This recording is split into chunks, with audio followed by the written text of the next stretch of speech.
Well, the Jobs and Skills Summit is underway with a major announcement from the Prime Minister in what he calls a big training blitz. Our senior political reporter Trudy McIntosh is here taking us through all the details. So a big announcement on TAFE places, free places, and really trying to address what is right now a shortage of not just skills but workers. Correct, and this was agreed to yesterday at National Cabinet, so the Prime Minister was able to walk straight into this Jobs and Skills Summit with an actual achievement. Here it's going to be a 50-50 funding split with the TAFEs. $1.1 billion is the funding here, and it's going to make 180,000 additional fee-free TAFE places for next year.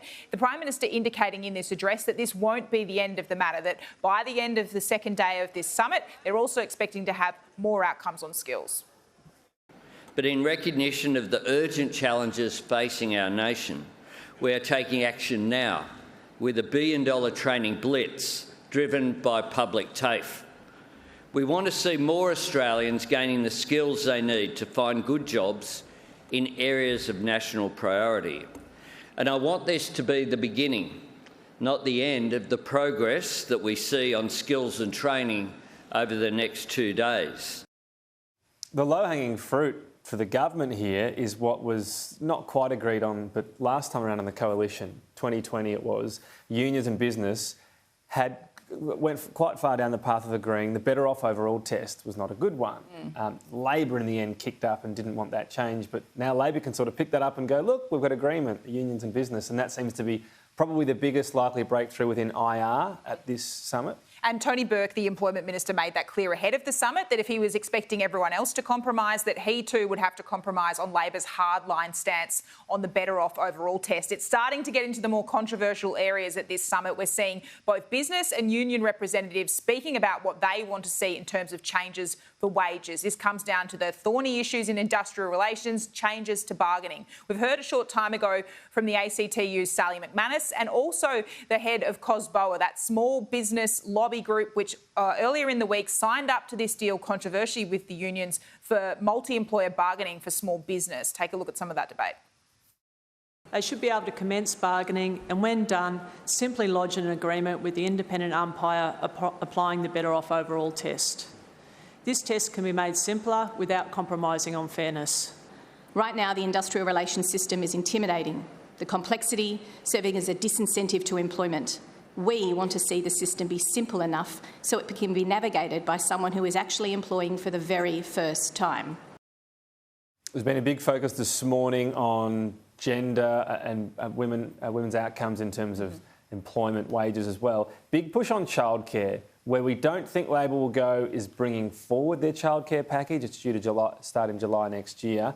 I guess we'll see if they're going to be more ambitious down the track, though, and say we can't do it early, but maybe we'll go bigger, whether it's subsidies or something else. Well, he's been pushed on two fronts at this summit this morning. Bringing forward childcare relief. This was raised ahead of the summit by the unions and childcare advocates. They say it should start from January 1. They're tying this into the whole discussion around stage 3 tax cuts. If the government's making that a priority, they should also prioritise bringing forward childcare. Another plank of this today is paid parental leave, a push by the union movement that should be expanded from 18 weeks, which you can get at the moment, to Commonwealth funded for 26 weeks.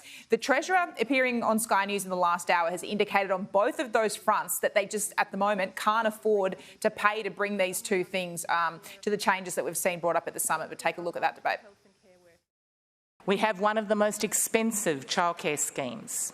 We can't let this be the legacy for the next generation. By lowering the cost of care for these families, we can free up the equivalent of 44,000 additional full-time workers.